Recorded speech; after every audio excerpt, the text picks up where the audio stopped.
Pemirsa, di tengah perjuangan melawan pandemi, puluhan wisatawan asing di Kuta Bali justru menggelar pesta. Pesta yang digelar di salah satu bar dipenuhi pengunjung dan melanggar protokol kesehatan.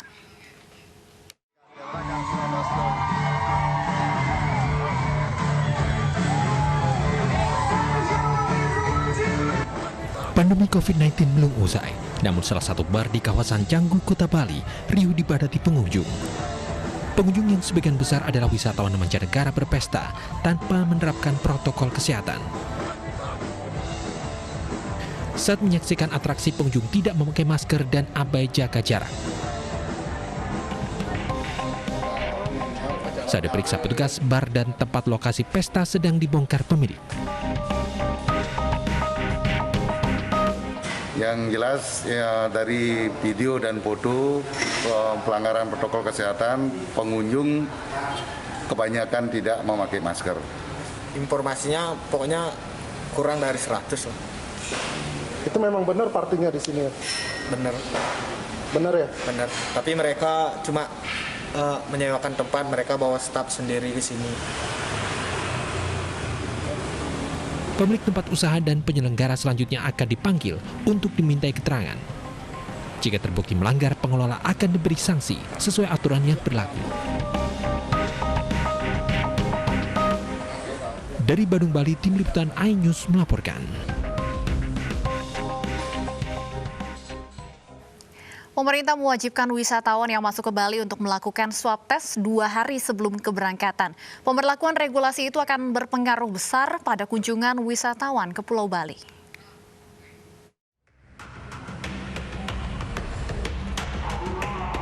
Libur akhir tahun biasanya menjadi kesempatan bagi pelaku usaha pariwisata mendulang keuntungan, khususnya di Pulau Bali. Setelah pemerintah setempat mengeluarkan kebijakan melalui Surat Edaran Gubernur Bali Nomor 2021 Tahun 2020 yang berisi wisatawan wajib lulus swab test, dikuatkan dengan keputusan dari pemerintah pusat. Ketentuan ini diputuskan dalam rapat koordinasi penanganan COVID-19 di DKI Jakarta, Jawa Barat, Jawa Tengah, Jawa Timur, dan Bali secara virtual yang dipimpin Menteri Koordinator Bidang Kemaritiman dan Investasi Luhut Binsar Panjaitan. Hal ini untuk mengantisipasi lonjakan kasus COVID-19 saat libur Natal dan Tahun Baru. Bagi yang naik pesawat wajib melakukan swab test PCR 2 hari sebelum keberangkatan. Sementara wisatawan yang melakukan perjalanan darat ke Bali wajib melakukan swab test antigen 2 hari sebelum keberangkatan. -2 sebelum terbang ke Bali. Jadi Bali ini kita mau buat sebagai daerah contoh. Jadi datang upon arrival, dia sudah ada testing PCR-nya yang terbang. Dia bayar sendiri karena orang terbang kan punya uang. Kemudian sampai dia di Bali, dia melakukan tes orang-orang yang akan melakukan perjalanan darat ke Bali menggunakan tes antigen. Target jumlah kunjungan wisatawan dipastikan meleset seiring dengan kebijakan pengetatan pintu masuk Pulau Bali. Pemberlakuan regulasi baru ini secara tidak langsung juga membuat pangsa pasar pariwisata Bali sedikit beralih. Di swab ternyata misalnya positif sehingga membatalkan untuk melakukan aktivitas berlibur ke Bali. Ini yang ada rasa kekhawatiran dari kalangan pelaku usaha, tetapi ya kita harus menyadari bahwa tujuan utama dari apa yang dikeluarkan oleh Bapak Gubernur ini adalah untuk menjaga Bali ini. Para penegak hukum diimbau mengawal berjalannya peraturan dari surat edaran, terutama jelang pembukaan kembali pariwisata Bali untuk wisatawan mancanegara. Tim Liputan iNews melaporkan. Sepekan lagi libur Natal dan Tahun Baru akan berlangsung. Libur panjang ini diprediksi membuat angka kasus positif corona semakin meningkat. Sebagai langkah pencegahan, pemerintah mengeluarkan sejumlah aturan untuk memperketat protokol kesehatan.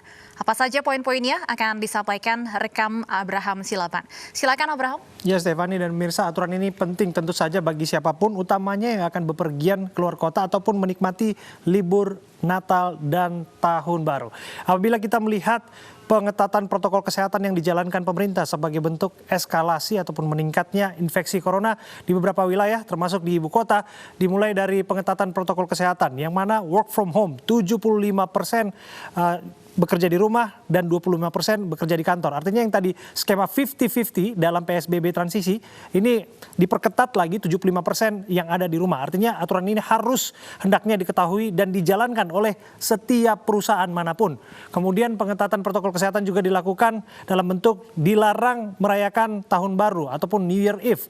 Perayaan Natal pun dilakukan secara proporsional apabila itu dilakukan di gedung gereja ataupun tempat ibadah langsung. Dan selanjutnya protokol kesehatan diperketat di rest area dan tempat wisata yang diperketat. Sebagaimana salah satu yang informasi kita dapatkan tadi, swab test untuk pergi ke Bali. Bahkan kita pun sudah mendapatkan informasi sebagian besar pengunjung yang akan berangkat ke Bali sudah merefund uang mereka ataupun tiket mereka karena besarnya atau mahalnya harga swab test yang harus mereka tempuh sebelum melakukan perjalanan ke Pulau Dewata. Selanjutnya pembatasan mal dan tempat hiburan. Ini penting sekali untuk warga ibu kota yang ingin menikmati libur Natal dan Tahun Baru. Penting diperhatikan untuk di wilayah Jabodetabek, mal tutup pukul 19 waktu Indonesia Barat. Zona merah di Jawa Barat, Jateng, Jatim sampai pada pukul 8 malam ataupun pukul 20 waktu Indonesia Barat. Pemirsa, jelang libur Natal dan Tahun Baru, Bandara Internasional Soekarno-Hatta Tangerang, Banten menambah fasilitas tes COVID-19. Bandara Suta menyediakan fasilitas rapid test hingga swab PCR.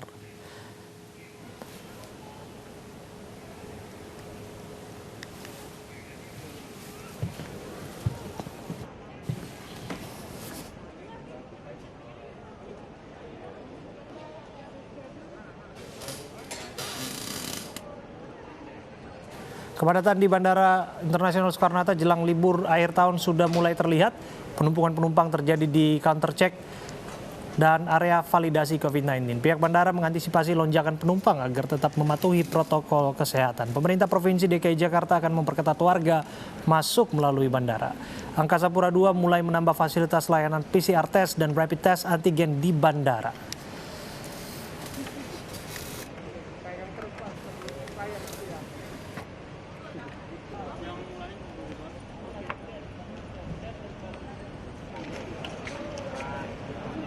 Akan hasil rapid test antigen mulai tanggal 18 Desember besok.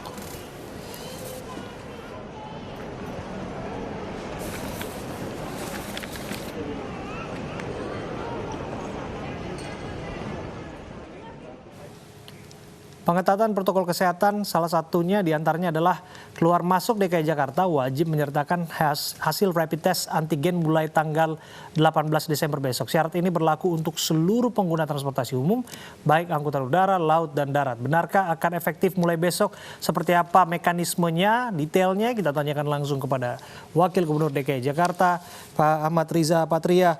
Assalamualaikum, selamat sore Pak Wagub. Selamat sore, Assalamualaikum warahmatullahi wabarakatuh.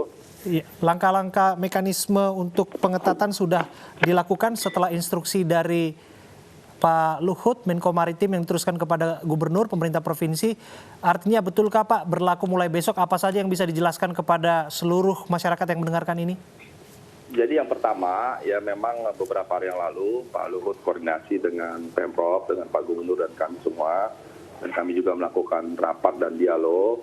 Hasilnya kami putuskan kemarin tanggal 16 ya terkait menyikapi libur panjang mulai dari tanggal 18 Desember sampai dengan tanggal 8 Januari. Kami memutuskan beberapa hal. Yang pertama terkait dengan perkantoran itu kami perbolehkan dengan kapasitas 50% ya. Jadi kami ralat bukan 70%, jadi kapasitas 50% ya. Artinya tidak ada yang berubah dengan yang saat ini sedang berlangsung, Pak? Iya betul, tidak ada yang berubah ya. Dan jam kantor operasionalnya sampai jam 19 ya. Itu untuk perkantoran ya. Kemudian yang kedua, kalau untuk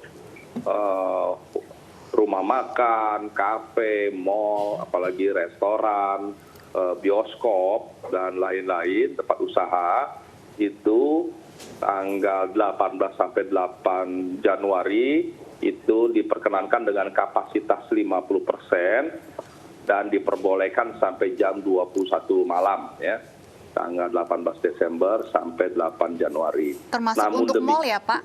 Karena informasi sebelumnya mall tutup jam 7 malam. Untuk mall, termasuk untuk mall. Ya.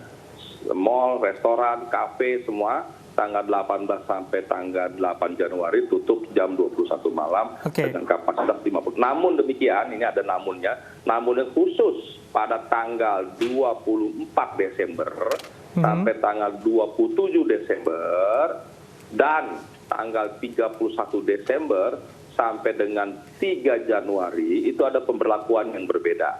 Kalau sebelumnya 18 sampai 8 Januari itu sampai jam 21, ini sampai jam 19. Jadi khusus 4 hari pertama 24 sampai 27 Desember dan 31 sampai 3 Januari itu diberlakukannya sampai dengan jam 19. Nah, itu yang jadi kesepakatan dengan kapasitas tetap 50%.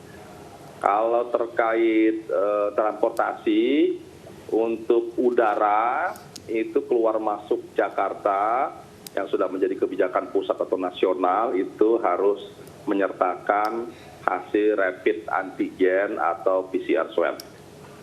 Kemudian terkait untuk laut dan darat ya sampai hari ini masih menunggu keputusan dari pemerintah pusat dalam hal ini Kementerian Perhubungan. Sampai tadi malam kami masih menunggu, mudah-mudahan hari ini ada keputusan dari pemerintah pusat dalam hari ini Kementerian Perhubungan apakah semua yang keluar masuk Jakarta melalui jalur laut dan jalur darat juga harus diwajibkan dengan rapid antigen atau tidak, kami masih menunggu. Memang ini berbeda dengan udara ya, laut dan darat ini jumlahnya banyak sekali, apalagi ini masuk masa liburan, tentu masih banyak yang memanfaatkan masa liburan ini keluar kota dari Jakarta atau dari luar kota ke Jakarta.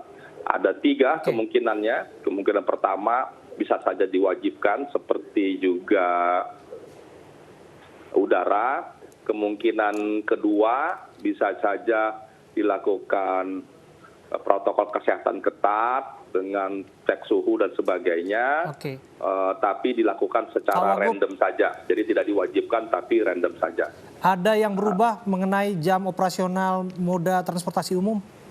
Betul, di Jakarta sudah diputuskan oleh Pak Gubernur, moda transportasi umum di Jakarta dibatasi sampai dengan jam 20. Jam 20? Ya. Baik, Pak Wagub, apa pertimbangannya ada perbedaan persyaratan untuk warga keluar masuk melalui jalur udara dengan yang melalui jalur laut dan darat? Ya, ini kami harus koordinasi dengan kementerian, pemerintah pusat, Kementerian Perhubungan ya. Jadi memang kalau urusan transportasi ini kewenangannya ada di pusat ya. Jadi kami memang menunggu kebijakan dari Kementerian Perhubungan ya. Itu sudah menjadi keputusan Kementerian Perhubungan. Termasuk PT KAI KCI, Pak? Betul, termasuk KCI ya, kereta ya. Kereta antar kota, antar provinsi dan sebagainya. Jadi kami menunggu, mudah-mudahan malam ini bisa diputuskan sehingga besok tanggal 18 atau selambatnya tanggal 19 bisa diberlakukan. Oke, ini terakhir Pak, singkat saja soal perayaan ibadah Natal bagi mereka yang merayakannya. Apakah diperkenankan sebetulnya ibadah di bangunan-bangunan gereja? Beribadah bagi umat Kristiani untuk Natal itu tidak hanya diperkenankan, diperbolehkan, itu dipersilahkan karena kegiatan ibadah, kegiatan keagamaan yang penting. Namun kami berterima kasih ya,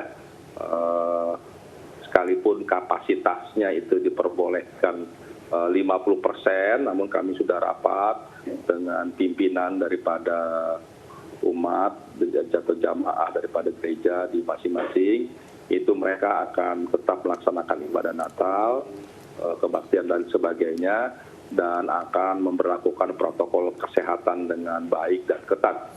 Bahkan saya dengar mereka malah membatasinya lebih kecil dari yang diperbolehkan sampai 25%. Sepenuhnya kami serahkan pada pimpinan dari rumah ibadah jamaah dan seluruhnya. Yang penting semuanya bisa dilaksanakan ibadah dengan baik, tertib, damai, khusyuk, khidmat, dan melaksanakan protokol COVID. Terima kasih untuk waktu Anda berbincang bersama kami, Wakil Gubernur DKI Jakarta Ahmad Riza Patria. Sudah meluangkan waktunya berbincang di ini sore.